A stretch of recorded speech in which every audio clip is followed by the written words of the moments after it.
เจ้าพระรัตนตรัยองค์ที่สองคือพระธรรมเจ้าพระรัตนตรัยองค์ที่สามคือพระอริยสังฆเจ้าข้าพระพุทธเจ้าขอเคารพน้อมนอบกราบไหว้แทบไตรไวยสาคุณพระรัตนตรัยเจ้าถึงสามประการโดยความเคารพสักการะเป็นอย่างยิ่ง ขอถวายความเคารพพระมหาเถรานุเถระเจ้าคณะพระสังฆาธิการครูบาอาจารย์ตลอดถึงพระภิกษุหนุ่มสามเณรน้อยจุตนจุองค์ขอเจริญพรศรัทธาญาติโยมนักศีลนักบุญผู้ที่กำลังรับฟังรายการทุกท่านต่อจากนี้ไปอาตมาภาพพระครูปริยัติกิจจาภิวัตรสำนักวัดพระสิงห์อำเภอเมืองจังหวัดเชียงใหม่ จะได้น้อมนำเอาสาระธรรมคติธรรมชาดกธรรมในต่างพระพุทธศาสนามามอบเป็นธรรมบรรณาการอาหารใจคือกับท่านสาธุชนผู้ที่กำลังรับฟังรายการได้พินิจพิจารณาถึงเนื้อหาสาระธรรมคติธรรมชาดกธรรม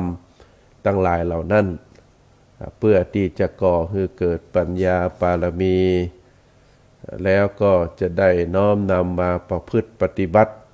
ในชีวิตประจำวันเพื่อที่จะก่อให้เกิดเป็นความสุขเป็นบุญเป็นกุศลเป็นคุณงามความดีคือกับตัวตนของหมู่เฮาเจ้าข้าผู้ที่กำลังรับฟังรายการเมื่อเป็นคุณงามความดีเป็นบุญเป็นกุศลก็ถือว่าเฮานั้นได้กระทำบำเพ็ญบุญโดยที่ใจอวัยวะร่างกายโดยเฉพาะโสตประสาทก็คือหูถึงสองข้างรับเอาเรื่องที่เป็นมงคลรับเอาเรื่องที่เป็นคุณงามความดีรับเอาเรื่องที่เป็นบุญเป็นกุศลเข้าสู่จิตสู่ใจสู่สติปัญญาธรรมะบุญอันเกิดจากการฟังธรรมเขาเรียกว่าธรรมสวนามัยบุญสำเร็จโดยการฟังธรรมก็เป็นสิ่งที่ดีเป็นสิ่งที่น่าอนุโมทนาก่อนอื่นก็ขออนุโมทนาในส่วนบุญส่วนกุศลตั้งขึ้นสถานีวิทยุขึ้นพระพุทธศาสนาแห่งนี้ภายใต้การนำของผู้อำนวยการตลอดถึงเจ้าหน้าที่ทุกฝ่ายทุกแผนกได้อนุเคราะห์สงเคราะห์คือนำเสียงเรียงนามของผู้จัดรายการได้แพร่กระจายไปถึงศรัทธาประชาชนนักศีลนักบุญอยู่ตามเคหสถานบ้านเฮือนตามที่ต่างๆที่คลื่นสถานีวิทยุไปถึงก็ได้รับฟังโดยทั่วหน้า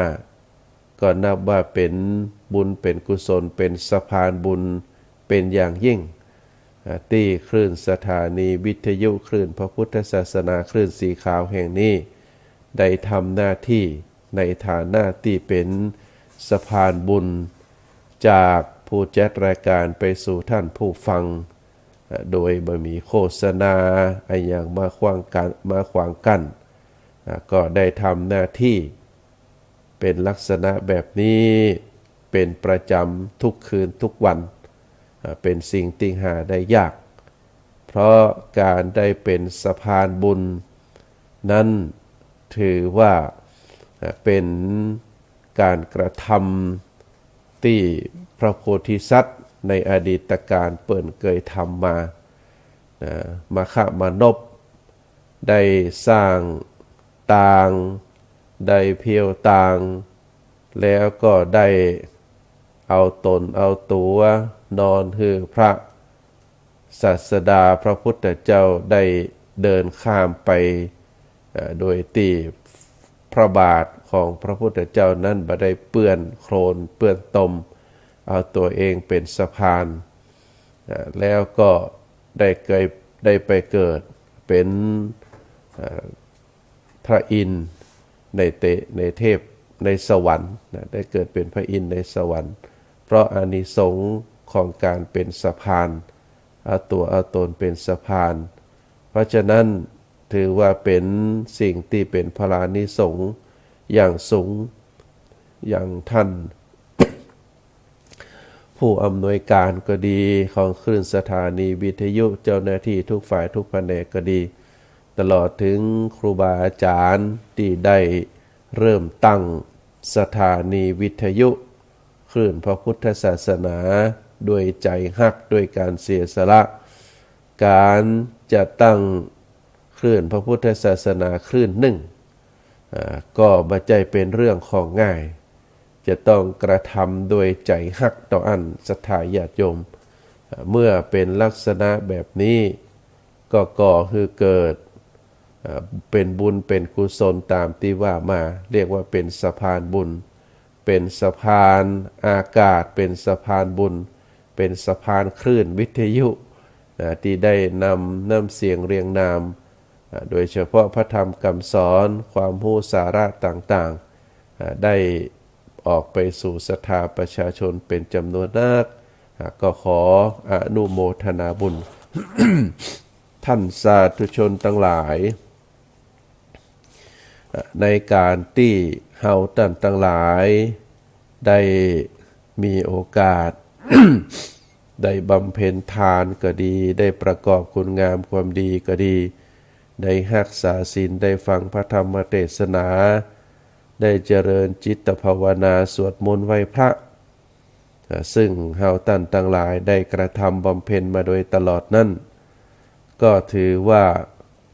เฮาท่านทั้งหลายได้เป็นผู้ที่หันภัยในวัฏสงสารนะคำว่าหันภัยในวัฏสงสารนั้นก็คือการเวียนว่ายตายเกิดนะการเวียนว่ายตายเกิดตายแล้วเกิดตายแล้วเกิดนี่เขาเรียกว่าเป็นวัฏสงสารหมุนเวียนตราบใดที่เขายังมีกิเลสเขาก็ทำกรรม เมื่อเขาทำกรรม ก็จะก่อให้เกิด เป็นวิบากเมื่อเกิดวิบากผลวิบากเขาก็จะต้องปิกมาเกิดเมื่อมีการเกิดก็จะต้องมีการตายเมื่อมีการตายก็จะต้องมีการเกิดเพราะฉะนั้นตีว่าภัยในวัฏสงสารนั่นก็เพราะว่าช่วงระยะเวลาที่เราเดินต่างในวัฏสงสารนั่นเราจำเป็นจะต้องมีเสบียงในการที่จะนำจิตดวงวิญญาณของเราไปปฏิสนธิในภพภูมิที่ดีแต่ถ้าเราประมาทเมื่อเราประมาทแล้วประมาทในการทำบุญทำกุศลเมื่อถึงคราวที่เราต้องได้ล้มหายตายจากไปก็จะก่อให้เกิดเรียกว่าถ้าบุญน้อยก็จะอาจจะนำจิตดวงวิญญาณของเราไปปฏิสนธิในภพภูมิที่บดีที่เขาเรียกว่าเป็นทุกขติอาจจะไปเกิดเป็นสัตว์เดรัจฉานอาจจะไปเกิดเป็นเปรตเป็นอสุรกายไปเกิดในนรกอย่างอีเป็นต้นอันนี้เขาเรียกว่าเป็นภัยนะเป็นภัยในวัฏสงสารเพราะฉะนั้นถ้าหากว่าเราบ่อยากจะไปเกิดในภพภูมิที่บดีเราก็จะต้องประกอบบุญประกอบกุศลด้วยตัวเราเองอันนั้นก็คือการประกอบคุณงามความดีมีการบำเพ็ญทานรักษาศีลฟังพระธรรมเทศนาเจริญจิตภาวนาสวดมนต์ไหว้พระอย่างประคาดเพื่อเป็นการสะสมบุญทีละน้อยทีละน้อยแล้วก็การที่เราได้หันภัยในวัฏสงสารแล้วก็ยังได้ชื่อว่าเป็นผู้มีจิตอันเป็นมหากุศลเพราะว่าท่านทั้งหลายนั้นได้น้อมนำจิตน้อมนำใจถึงแม้ว่าบ่ได้มาวัดประวาแต่ก็เหมือนกับมาวัดเพราะว่าได้ฟังพระธรรมเทศนาจากครูบาอาจารย์ก็ถือว่าเป็นการวัดจิตวัดใจวัดบุญวัดบาปวัดกุศลวัดอกุศลปาร่างกายมาทำความดี ปาร่างกายมารักษาศีลเราเรียกว่ารักษาดีเดิมเพิ่มดีใหม่ก็คือการมาทำความเพียร นั่นเองเพื่อที่จะละความชั่วมากระทำคุณงามความดีมาบำเพ็ญบารมีฮือยิ่งใหญ่ไพศาลนักขึ้นไปการกระทำความเพียร นี้ในต่างพระพุทธศาสนาตามหลักมหาประธานสูตร เราเรียกว่า สัมมาประธานซึ่งแปลว่าความเพียรชอบซึ่งก็มีความหมายว่าตั้งความเพียรเอาไว้ในเบื้องหน้าก็คือมีความเพียรเป็นอันดับหนึ่งเป็นความเพียรที่เพิ่งเริ่มขึ้นในทันทีเป็นความเพียรที่บ่ผิดเพี้ยน ทำตามกำหนดที่ตั้งใจไว้สัมมาประธานนั้นมีอยู่4ประการด้วยกันประการที่1เราเรียกว่าสังวรประธานเวียนเพียรระวังบาปบางคือเกิดขึ้นในขันธสันดานกรรมว่าบาปก็ได้แก่ความโลภความโกรธความหลงอันนี้เป็นตัวบาปเป็นตัวสภาวะธรรมล้วนๆเมื่อผู้หนึ่งผู้ใดได้กระทำบาปลงไป ในทางกฎหมายผู้นั้นก็จะต้องถูกปรับไหมใส่โทษจองจำพันธนาการติดคุกติดตารางถูกประหารชีวิตเมื่อตายก็จะต้องตกนรกไปเกิดเป็นเปรตเป็นอสุรกายเป็นสัตว์เดรัจฉานตามที่กล่าวมาอันนั้นเป็นผลพลอยได้ซึ่งเกิดขึ้นจากการกระทำบาปเพราะฉะนั้นบาปนั้นเมื่อกล่าวโดยสภาวะธรรมล้วนๆแล้วก็ได้แก่ความโลภความโกรธความหลงนั่นเองเมื่อสภาวะธรรมอันเป็นบาปคือความโลภความโกรธความหลงนั้นอยู่ในจิตในใจของผู้ใดมีอำนาจครอบครองจิตของครอบครองใจของผู้ใดก็จะสั่งให้ผู้นั้นไปกระทำบาปผู้นั้นก็จะเป็นคนบาปเป็นคนชั่วเป็นคนประพฤติชั่วทางกายวาจาและก็ทางใจท่านสาธุชนทั้งหลายตัวกิเลสเป็นตัวสภาวะธรรมคือความโลภความโกรธความหลงนี่ความโกรธนั้นความโลภนั้นถ้าเฮาอยากได้ของคนอื่นมาเป็นของตัวเก่าโดยพยายามในแนวทางทุจริตเป็นต้นว่าลักเอาขโมยเอาปล้นเอาจี้เอาเป็นต้นก็จัดเป็นโลภะเป็นความโลภแต่ถ้าเฮา อยากได้ในทางบริสุทธิ์คืออยากได้ในทางสุจริตได้เสาะแสวงหาเอาในทางสุจริตก็มีการค้าขายประกอบกิจการทำงานเก็บหอมรอมริบก็ดีประกอบธุรกิจเป็นต้นแม้จะได้ทรัพย์มาเป็นพันล้านหรือเป็นหลายแสนล้าน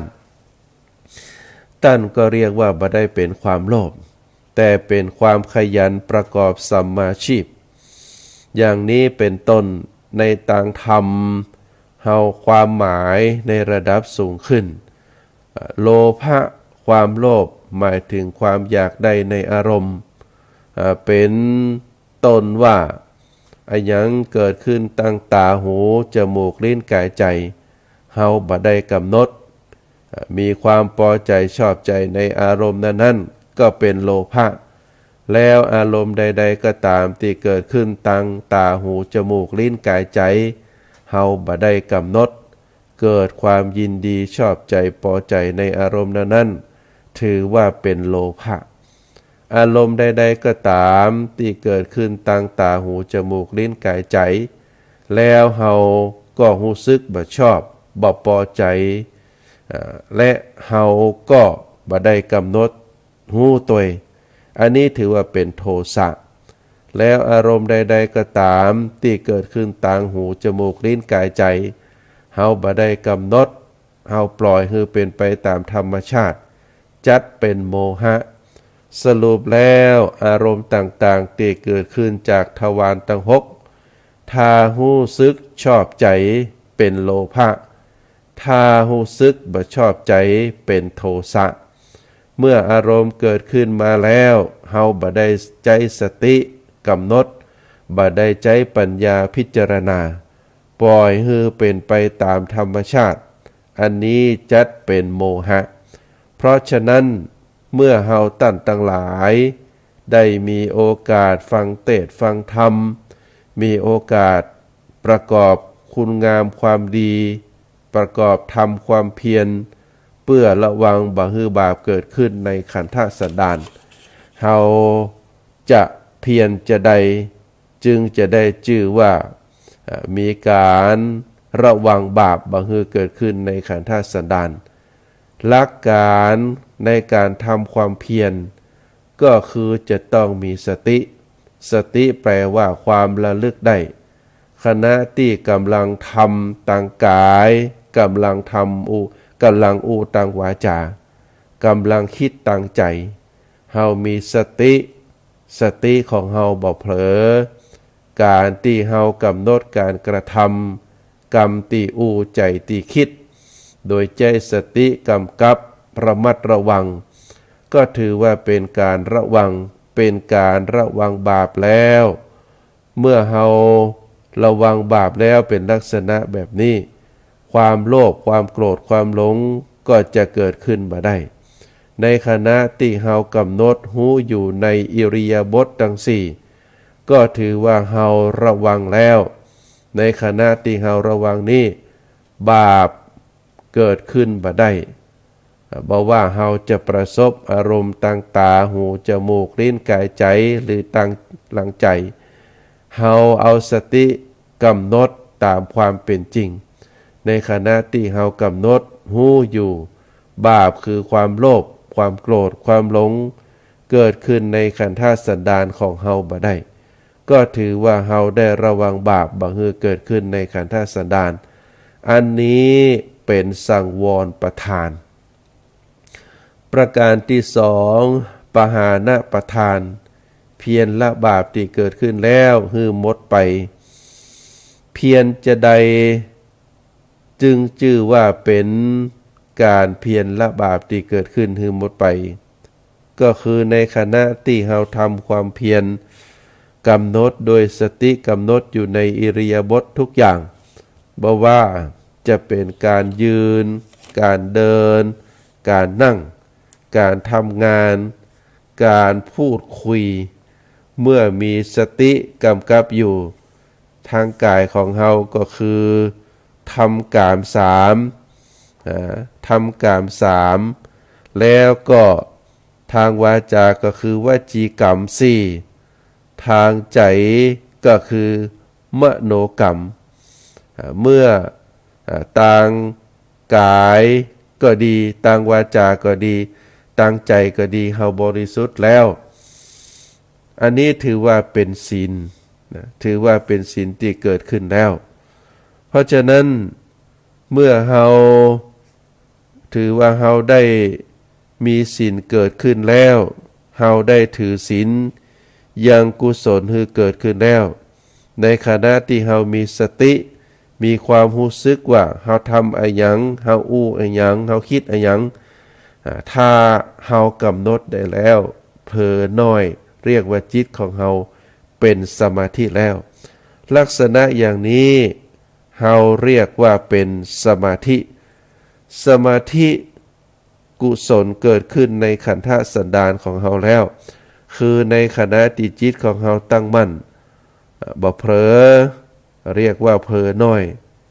แต่กำหนดได้นักชื่อว่าบุญคือสมาธิเกิดขึ้นแล้วการที่เฮามีสติกำกับในอิริยาบถของเฮาสติตามตันในการทำทางกายสติตามตันในการพูดทางวาจาสติตามตันในการคิดทางใจ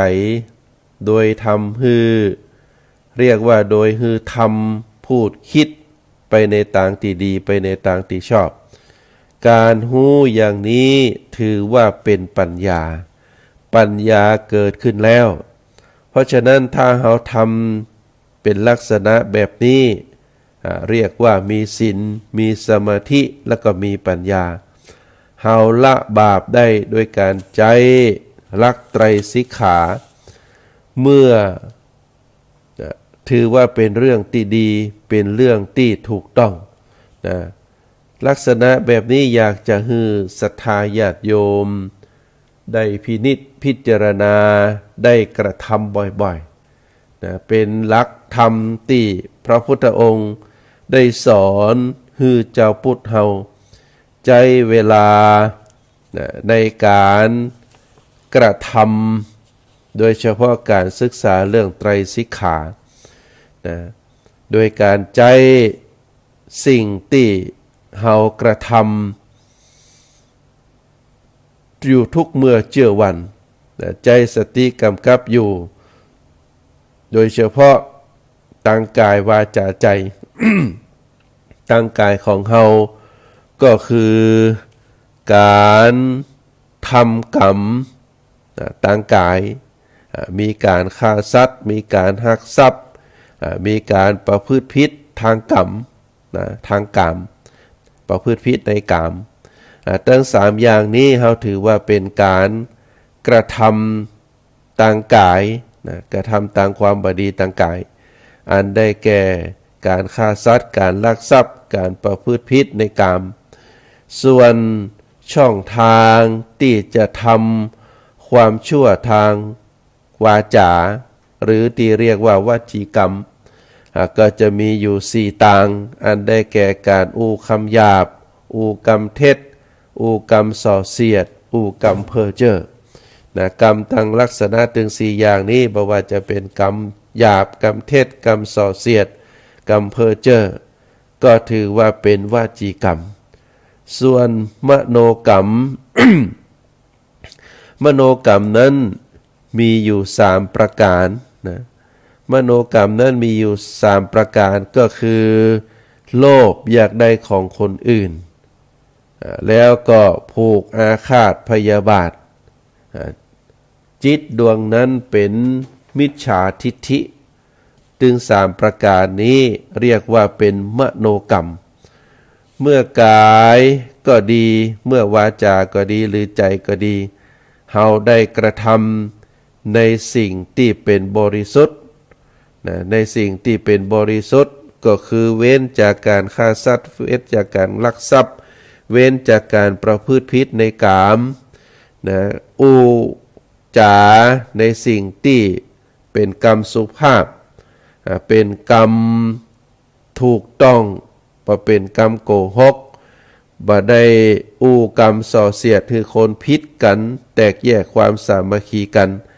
และก็เป็นกรรมที่มีสาระประโยชน์บ่ใช่เป็นกรรมที่เพ้อเจ้อไร้สาระการกระทำตั้งใจเป็นมโนกรรมก็คือบ่โลภอยากได้ของคนอื่นเป็นจิตที่มีเมตตามีความกรุณาบ่ผูกอาฆาตพยาบาทแล้วก็เป็นดวงจิตที่มีสัมมาทิฏฐิเมื่อเฮาได้กระทำเป็นลักษณะแบบนี้แล้วก็ถือว่าเป็นศีลนะโยมอย่างน้อยศีล5ที่เฮาสมาทานกันภายได้กระทำ3อย่างนี้ถือว่ายังศีลให้เกิดขึ้นแล้วยังศีลให้เกิดได้ถือศีลแล้วก็ยังเป็นกุศลให้เกิดขึ้นแล้วในขณะที่เฮามีสติมีความรู้สึกว่าเฮาทำอะหยังอู้อะหยังคิดอะหยังเฮากำหนดได้เรียกว่ากำหนดได้นักเผลอได้น้อยเรียกว่าเป็นจิตของเฮานั้นเป็นสมาธิแล้วลักษณะอย่างนี้เรียกว่าเป็นสมาธิบางทีเฮาก็มีสมาธิอยู่ในจิตอยู่ในใจตลอดเฮาบ่เผลอเพราะฉะนั้นสมาธิคุณเกิดขึ้นแล้วใน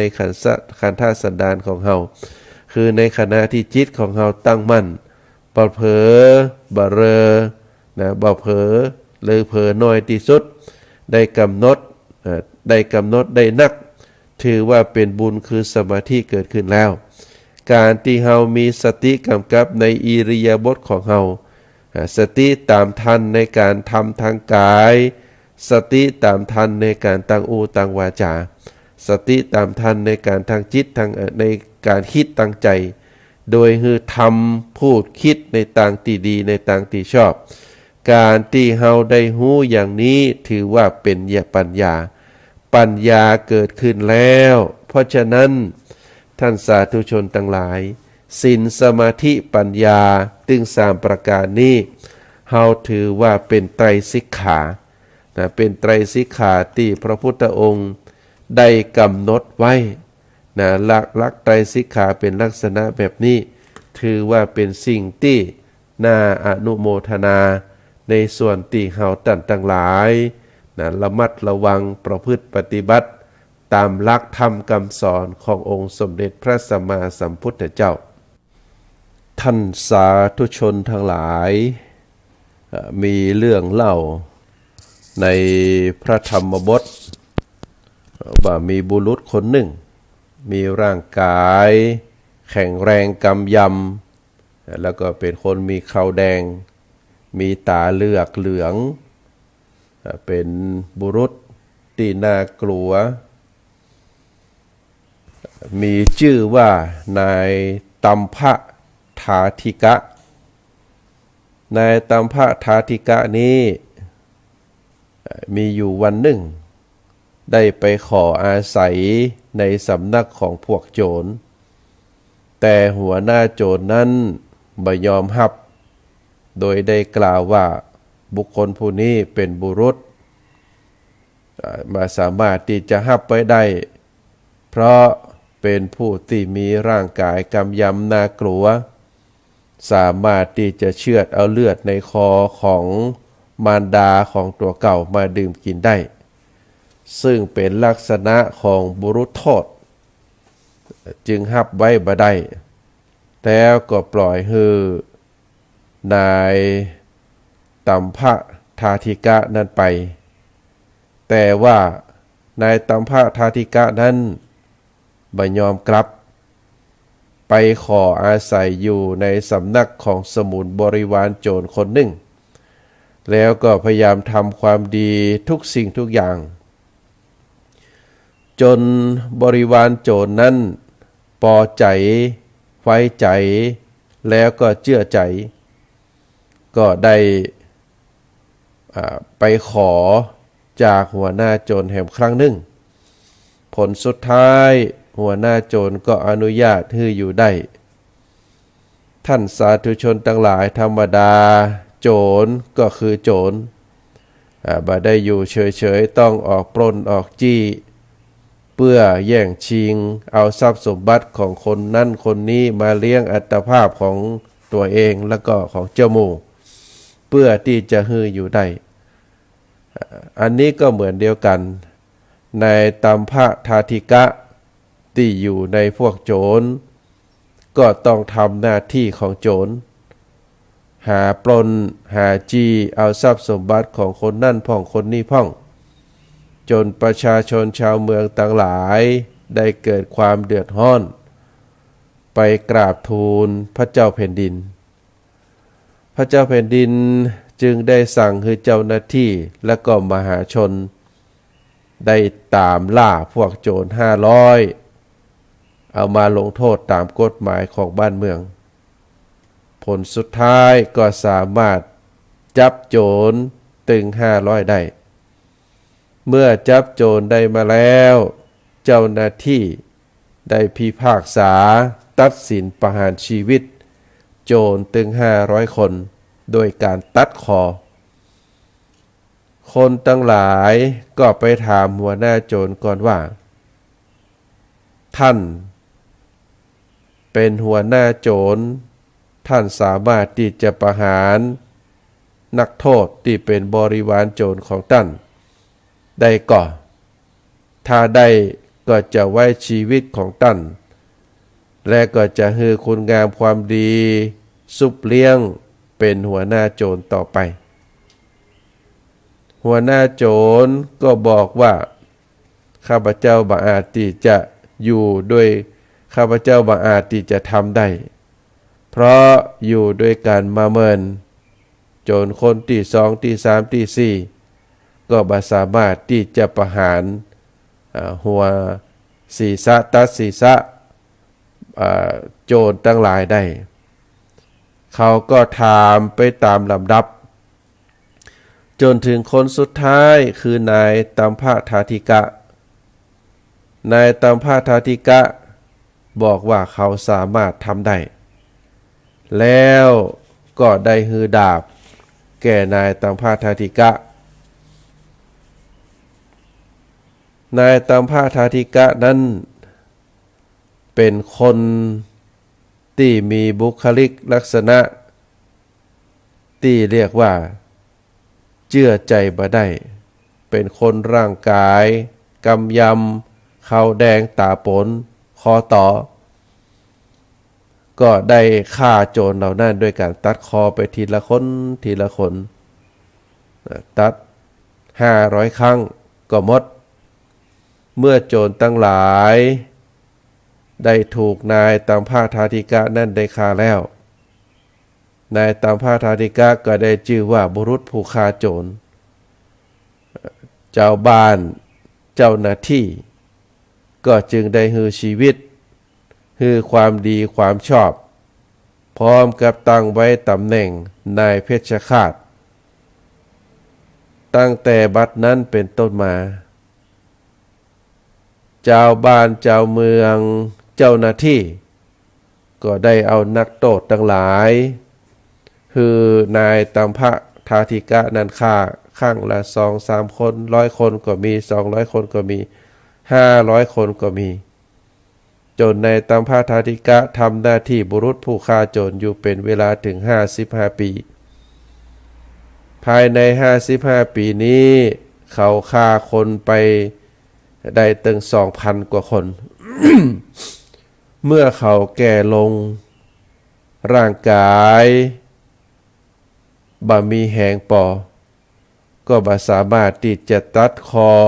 โจรทั้งหลายทั้งปวงคือขาดไปในครั้งเดียวได้เหมือนเมื่อก่อนแต่ต้องตัด2 ครั้ง3 ครั้ง4 ครั้งก็มีจึงจะขาดทำให้นักโทษทั้งหลายได้รับความทุกข์ความทรมานคนทั้งหลายเจ้าหน้าที่ทั้งหลายเมื่อหันแล้วก็ยกเรื่องความแก่ความหมดแหงของนายตัมภทาธิกะเป็นเหตุแล้วก็ไปกราบทูลพระราชาแล้วก็ได้ถอดถอนนายตัมภทาธิกะนั้นออกจากตำแหน่งบุรุษผู้ฆ่าโจรตลอดเวลาที่นายตัมภทาธิกะเป็นบุรุษผู้ฆ่าโจร55 ปีเขาบ่ได้ทำกิจ5 อย่างก็คือ 1. การอาบน้ำชำระร่างกายให้บริสุทธิ์ 2. การนุ่งห่มผ้าใหม่ก็บ่เคยทำ 3. การทัดดอกไม้ของหอมมีดอกมะลิเป็นต้นเขาก็บ่เคยทำ 4. รูปไร้ร่างกายโดยกระแจะน้ำมันเครื่องหอมต่างๆเขาก็บ่เคยทำประการที่ 5การบริโภคข้าวยาคูที่เจือด้วยเนยใสเขาก็บ่เคยบริโภคกิจถึง5อย่างนี้ตลอดชีวิต55 ปีเขาบ่เคยทำวันนี้เขาได้พ้นจากตำแหน่งบุรุษผู้ฆ่าโจรคนทั้งหลายก็จึงให้นายตัมภทาธิกะนั้นได้กระทำกิจถึง5 ประการนี้นายตัมภทาธิกะก็ลงไปอาบน้ำเพื่อชำระร่างกายทำสรีรกิจเมื่อทำกิจถึง5 ประการครบแล้วตอนนั้นก็ใกล้เป็นเวลาสว่างพระสารีบุตร ได้ เข้านิโรธสมาบัติ เมื่อออกจากนิโรธสมาบัติแล้วก็ได้พิจารณาหันว่าวันนี้ตั้งใจจะไปโปรดนายตัมภทาธิกะก็จึงได้ไปสู่บ้านของเขา ในขณะนั้นนายตัมพาทาธิกะนั้นก็ได้อาบน้ำชำระร่างกายประดับเครื่องของหอมทุกอย่างเสร็จแล้วก็กลับมาบ้านเพื่อที่จะบริโภคข้าวยาคูพอมาถึงบ้านก็มองหันพระสารีบุตรยืนอยู่ที่ประตูบ้านก็คิดได้ทันทีว่าเฮาเป็นบุรุษผู้ฆ่าโจรอยู่55 ปีตลอดระยะเวลา55 ปีนี้ เฮาบ่ได้ทำบุญทำทานเมื่อเฮาพ้นจากตำแหน่งแล้วพระเถระก็มาโปรดเฮาในวันนี้และก็ไทยธรรมเฮาก็มีพร้อมแล้วก็จึงได้อาราธนาพระเถระได้ขึ้นไปบนบ้านจัดภัตตาหารถวายเมื่อพระเถระเจ้าได้ฉันภัตตาหารอยู่นายตัมพาทาธิกะก็มาถวายงานพัดคือมาพัดฮือพัดไปพัดมาต่อพระเถระปรากฏว่าขณะที่พัดอยู่นั้น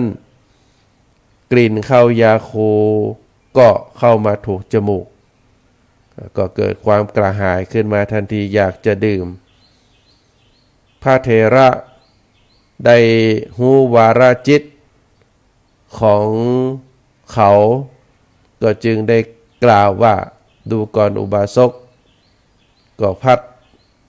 อาหารของอุบาสกก็มีอยู่แล้วอุบาสกไปบริโภคอาหารก่อนนายตัมพะทาธิกะก็ได้ยุดงานพัดไปบริโภคอาหารเสร็จแล้วก็มากราบพระเถระพระสารีบุตรได้แสดงพระธรรมเทศนาให้ฟังเมื่อเขาฟังพระธรรมเทศนาก็บ่สามารถที่จะส่งกระแสจิตคือบ่สามารถที่จะส่งจิตส่งใจไปตามกระแสพระธรรมเทศนาได้เพราะบาปกรรมที่ตนเองได้กระทำเกิดขึ้นพุทธขึ้นอยู่ในจิตในใจตลอดเวลาพระเถระจึงได้กราบ จึงได้ถามว่า ดูก่อนอุบาสกเพราะเหตุใดอุบาสกบ่สามารถที่ส่งจิตส่งใจไปตามกระแสพระสัทธรรมได้เขาก็ตอบว่าเขาได้ทำบาปมานับบ่ถ้วนปีนี้เป็นปีที่55ฆ่าโจรไปถึง 2,000 กว่าคนเมื่อฟังธรรมะไป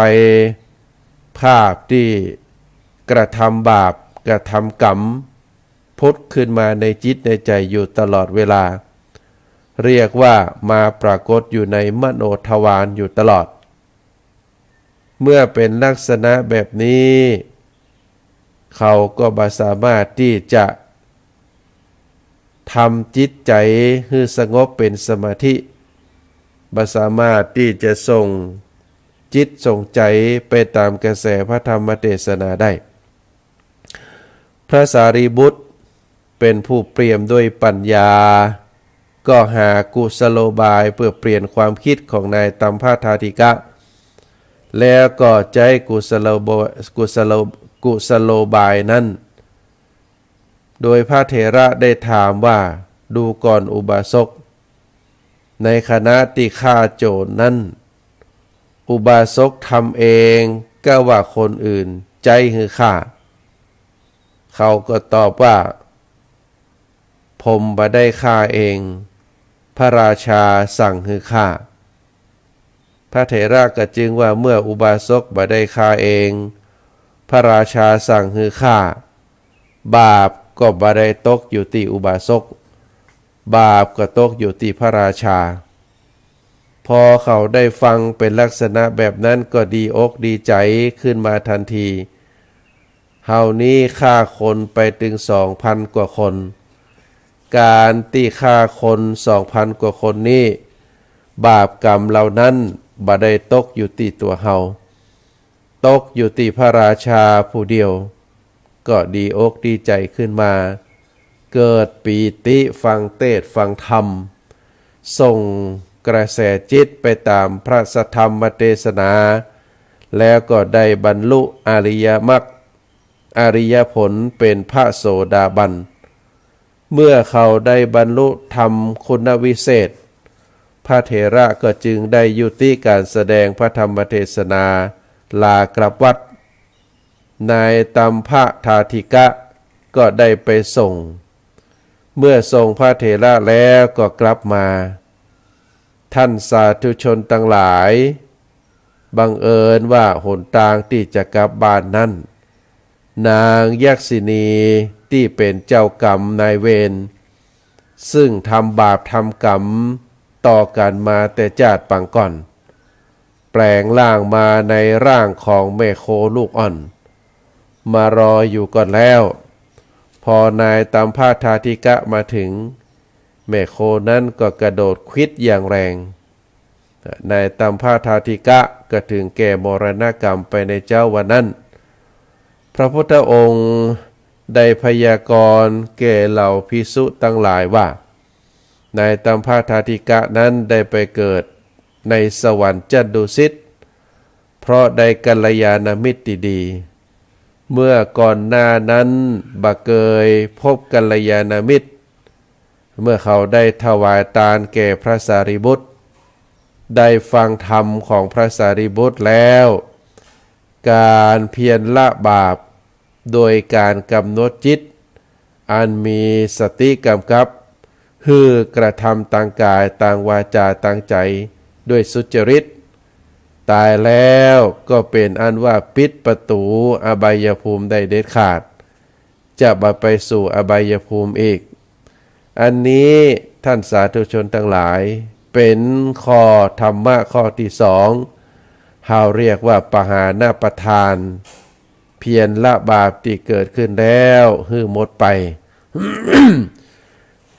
ประการที่สามภาวนาประทานเพียรยังกุศลให้เกิดขึ้นในขันธสันดานของตัวเก่าดวงจิตของคนเฮาทุกคนนั้นเป็นผู้รู้โดยธรรมชาติจิตเป็นผู้รู้โดยธรรมชาติ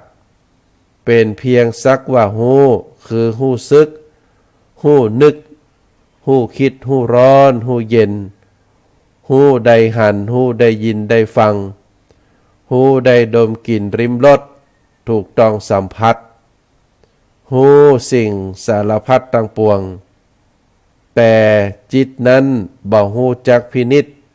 บ่ฮู้จักพิจารณาบ่ฮู้จักวินิจฉัยตัดสินอะไรอย่างบ่ได้จึงเป็นอันว่าจิตนี้บ่ฮู้จักดีบ่ฮู้จักชั่วบ่ฮู้จักผิดบ่ฮู้จักถูกสติเป็นตัวฮู้มีอำนาจเหนือจิตสามารถฮู้เต้าตามจิตและฮู้เรื่องของจิตได้ดีกว่าเวลานี้จิตดีหรือเวลานี้จิตบ่ดีและมีความสามารถทำการปกครองจิตของเฮาได้ดีที่สุดสรุปแล้วคนเฮาทุกคนนั้นเอาสติกำกับจิตของเฮาได้ฮือเพียรฮือตาน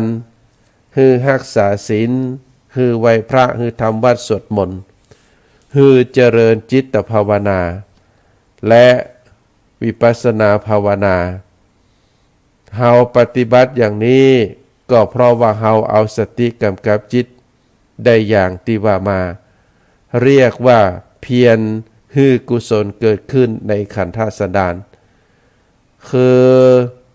ทำบัดลดละความพยายามเฮากำหนดอิริยาบถน้อยใหญ่บ่ว่าจะเป็นการยืนเดินนั่งนอนดื่มกินพูดคิดทำกิจใดๆก็ตามเฮามีสติสัมปชัญญะอยู่ตลอดเวลาก็คือว่าเฮานั้นเพียรพยายามฮือบุญกุศลเกิดขึ้นในขันธสันดานบุญกุศลก็คือสิ่งที่ตรงกันข้ามกับบาปบาปนั่นก็คือโลภะโทสะโมหะโดยสภาวะก็เป็นอย่างที่กล่าวมาในข้างต้นสำหรับบุญก็เหมือนเดียวกัน บุญเมื่อกล่าวโดยสภาวะก็ได้แก่ศีลสมาธิปัญญาเป็นตัวบุญแต่ที่ท่านกล่าวไว้ว่าผู้ทำบุญแล้วอยู่ในโลกนี้บ่เดือดร้อนเป็นผู้มากเป็นผู้บ่มากด้วยเวรเป็นผู้บ่มากด้วยโทษมีชื่อเสียงอันดีงามเมื่อจะตายก็จะมีสติตายแล้วก็จะไปสู่สุคติตายแล้วไปเกิดเป็นมนุษย์พ่องไปเกิดในเทวโลกพ่องไปเกิดในพรหมโลกพ่องไปสู่พระนิพพานพ่องเพราะเฮามีบุญที่เฮามีบุญเพราะว่าเฮาได้ทำดีที่เฮาทำดีก็เพราะว่าเฮามีดวงจิตดีที่เฮามีดวงจิตดีเพราะเฮามีสติเป็นผู้กำกับจิตของเฮาอยู่อันนี้เป็นความเพียรประเภทที่3ความเพียรประเภทที่4ก็คืออนุรักษณาประทานเพียรรักษาบุญกุศลที่เกิดขึ้นแล้วบ่ให้เสื่อมก็คือเฮาเพียรพยายามรักษาศีลรักษาสมาธิรักษาปัญญาที่เฮาได้มาแล้วนั้นฮืออยู่กับขันธสันดานของเฮาฮืออยู่กับกายกับใจของเฮาเฮารักษาคุณงามความดีที่บำเพ็ญได้แล้วฮือดำรงอยู่ฮือตั้งอยู่ในขันธสันดานของเฮาอยู่ตลอดไปเฮาได้ฝึกฝนตัวเฮา โดยฮือมีสติสัมปชัญญะทุกขณะที่ยืนเดินนั่งนอนดื่มกินพูดคิดทำกิจใดๆก็ตามเฮากำหนดอยู่ตลอดเวลาเรียกว่าเฮามาฝึกกายฝึกวาจาฝึกใจของเฮาฮือมีสติสัมปชัญญะในขณะที่ตาหันรูป หูได้ยินเสียงจมูกได้กลิ่นลิ้นได้ลิ้มรสกายได้ถูกเย็นถูกร้อนอ่อนแข็งเฮามาฝึกกำหนดจิตกำหนดเวทนากำหนดธรรมอยู่ตลอดเวลานี้ในขณะที่เฮาฝึกเมื่อเฮาฝึกอบรมดีแล้วฮือคล่องแคล่วเฮาก็ฝึกตัวเฮาเองฮืออาจหารฮือสามารถฮือฮู้รักการฮือฮู้วิธีการในการที่จะทำลายกิเลสตัณหาฮือหมดไปจากขันธสันดานของตัวเก่าได้เมื่อเฮาฝึกฝนจนเกิดความคล่องแคล่วว่องไวมีไหวพริบมีสติปัญญาแล้วเฮาก็จะทำลายกิเลสตัณหาฮือหมดไปจากขันธสันดานสติของเฮาก็จะมีกำลังมีอานุภาพมีพลังมีสมรรถนะสูงจนเหนือโมหะเมื่อสติของเฮาสูงกว่าโมหะแล้ว เฮาก็จะเอาสตินี้ไปดับโมหะพร้อมกับกิเลสต่างหลายให้หมดไปจากขันธสันดานของเฮาหรืออย่างหนึ่งก็คือเมื่อสติมีกำลังสมบูรณ์แล้วสตินี้ก็จะทำหน้าที่ดับโมหะให้หมดไปจากขันธสันดานตามกำลังของสติถ้าดับได้ครั้งหนึ่งแล้วก็ถือว่าเฮาได้เป็นพระโสดาบันแล้วอันนี้ครูบาอาจารย์ได้สอนไว้คนเฮาเมื่อเกิดขึ้นมาแล้วมีของ2 อย่างเท่านั้นก็คือมีกายกับใจ มีกายกับมีใจเมื่อเฮาเกิดมามีกายมีใจแล้วเฮาบ่ฮู้จักกายเรียกว่าบ่ฮู้จักใจกายใจหรือว่าเฮาบ่ฮู้วิธีใจกายใจบ่ฮู้จักถือเอาประโยชน์จากการมีกายมีใจกายใจบ่เป็นก็ถือว่าเฮานั้นขาดทุนสูญทั้งกำไรแต่เมื่อเฮามีกายมีใจแล้ว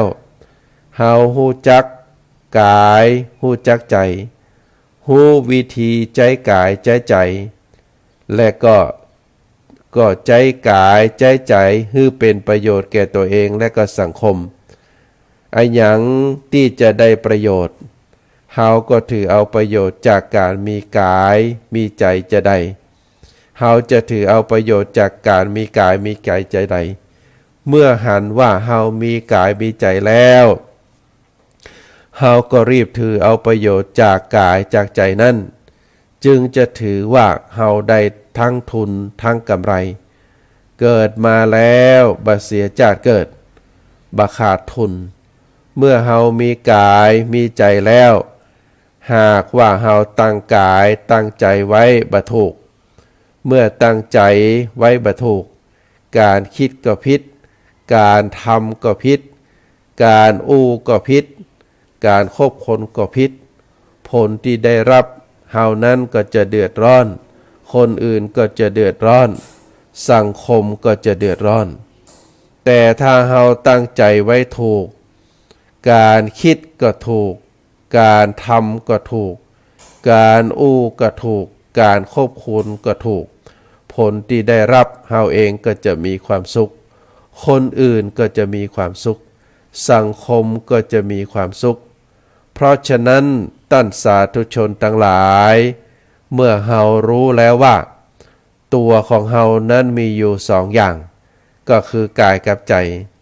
ก็ขอให้ท่านทั้งหลายพยายามใจกายใจให้เป็นประโยชน์จงเป็นผู้ถึงพร้อมด้วยสติสัมปชัญญะระวังอย่าให้เผลอไปอย่าเป็นผู้ประมาทพยายามใจสติสัมปชัญญะพยายามรักษาศีลของตนเองให้บริสุทธิ์พยายามบำเพ็ญสมาธิให้เกิดขึ้นในขันธสันดานพยายามอบรมบ่มปัญญาให้เกิดขึ้นกับตัวเองบุญกุศลคุณงามความดีก็จะก่อผลส่งให้ท่านทั้งหลายได้มีความสุขได้มีความเจริญงอกงามไพบูรณ์ในพระสัทธรรมขององค์สมเด็จพระสัมมาสัมพุทธเจ้าอาตมาภาพก็ขอฝากพระสัทธรรมมาเทศนาคือท่านสาธุชนทั้งหลายได้พินิจพิจารณาเวลาหมดเวลาพอดีขอนำรายการจากท่านสาธุชนไปก่อนไว้โอกาสหน้าเฮาก็จะได้ปิกได้มาปะได้มาพบกันแห่งครั้งอาตมาภาพพระครูปริยัติกิจจาภิวัตรวัดพระสิงห์วรมหาวิหารขอ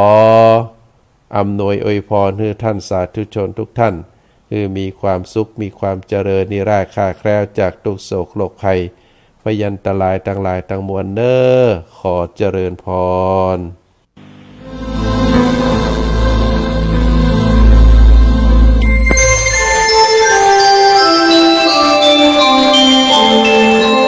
ขณะนี้ท่านกำลังฟังสถานีวิทยุกระจายเสียง FM 104.5 เมกะเฮิรตซ์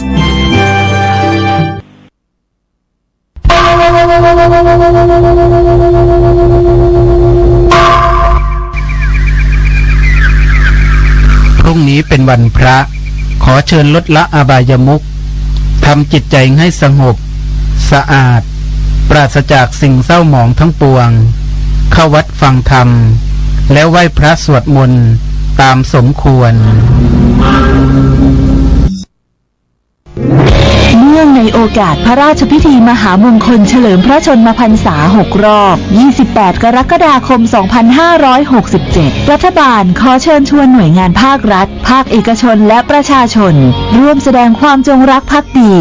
และสำนึกในพระมหากรุณาธิคุณด้วยการจัดตั้งโต๊ะหมู่ประดิษฐานพระบรมฉายาลักษณ์พระบาทสมเด็จพระเจ้าอยู่หัวพร้อมเครื่องราชสักการะประดับธงชาติไทย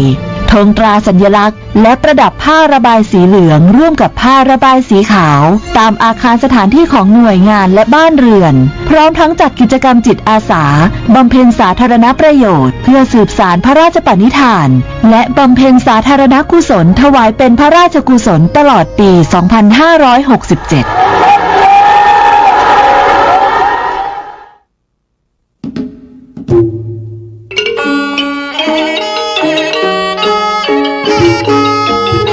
ขอเชิ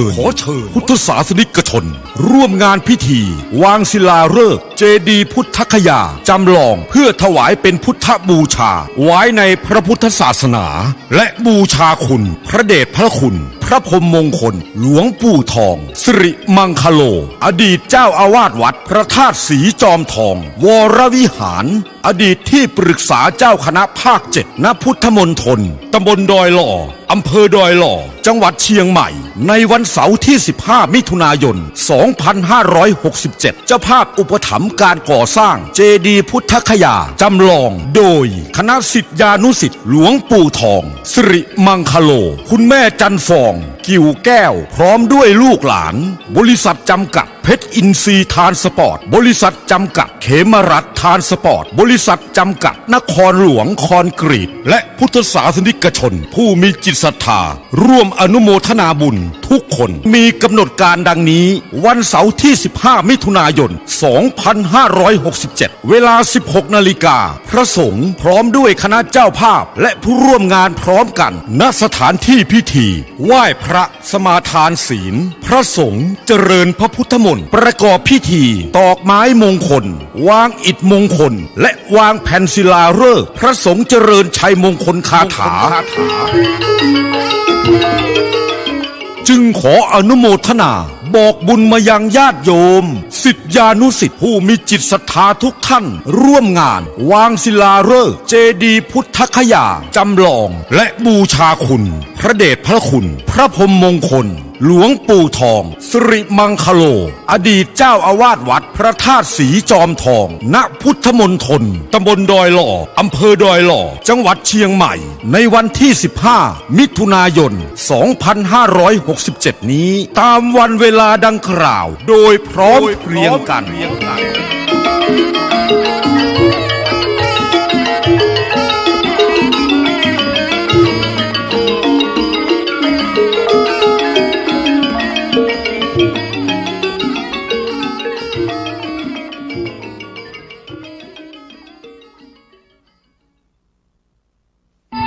วัดบ้านเหล่าพระเจ้าตาเขียวตำบลบ้านเรือนอำเภอป่าซางจังหวัดลำพูนขอเชิญร่วมโครงการสร้างพระเจ้าตาเขียวจำลองเนื่องในโอกาสมหามงคลเฉลิมพระชนมพรรษาพระบาทสมเด็จพระประเมนทรรามาธิบดีศรีสินธรมหาวชิราลงกรณ์พระวชิรเกล้าเจ้าอยู่หัวทรงเจริญพระชนมพรรษา6 รอบหรือ72 พรรษาในวันที่28 กรกฎาคม 2567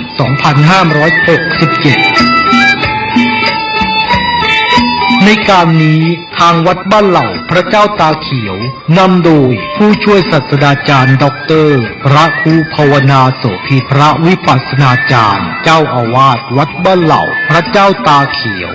มีดำริพร้อมกับคณะกรรมการและวัยาวัจกรและญาติโยมที่มาอุปถัมภ์มีความประสงค์จะหล่อองค์จำลองพระเจ้าตาเขียวขึ้นเพื่อเฉลิมพระเกียรติในงานมหามงคลดังกล่าวนี้โดยองค์จำลองของพระเจ้าตาเขียวมีขนาดความกว้างของหน้าตัก9 ฟุต 6 นิ้วซึ่งกำหนดจะเททองหล่อในวันที่18 กรกฎาคม 2567 เวลา 16:19 นาทีเรียนเชิญผู้ที่มีจิตศรัทธาร่วมทำบุญติดต่อสอบถามได้ที่เบอร์โทรศัพท์ 0969525159 วัดบ้านเหล่าพระเจ้าตา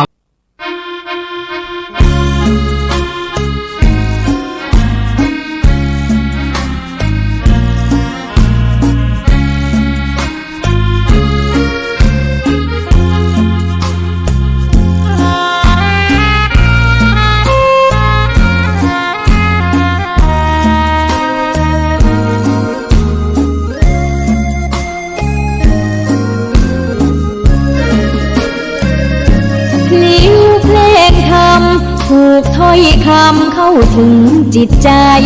ฟังรายการวิทยุเสียงใสส่งถึงใจไปสู่ปลายนาสารธรรมน้อมนำมองพระศาสดาบอกผู้คนทั่วลาหันมาเข้าวัดฟังธรรมคลื่นเสียงนี้เป็นคลื่นธรรมะจากใจ ส่งถึงบ้านไกลบ้านไกลฟังได้สุขใจล้ำยามดึกดื่นค่ำคืนมีงานต้องทำเป็นคลื่นสารธรรมเน้นย้ำธรรมะเพื่อนใจเสียงคลื่นธรรมบอกหลักธรรมให้คลายความเหงาฟังเสียงธรรมะเบาเบาบอกเล่าถึงคนบ้านไกลสื่อธรรมะบอกลดละระหว่างด้วยใจสื่อไปถึงสวงในเข้าใจหลักธรรมหลักดีพลิ้วเพลงธรรมถูกสัมพันธ์จิตใจร่าเริงฟังสาระธรรมะบันเทิงรื่นเริงในชีวิตยามวันว่างเดินทางไปเยี่ยมสถานีนัดพบกันเนาที่วันนี้วันดีวันเสาร์สวดมนต์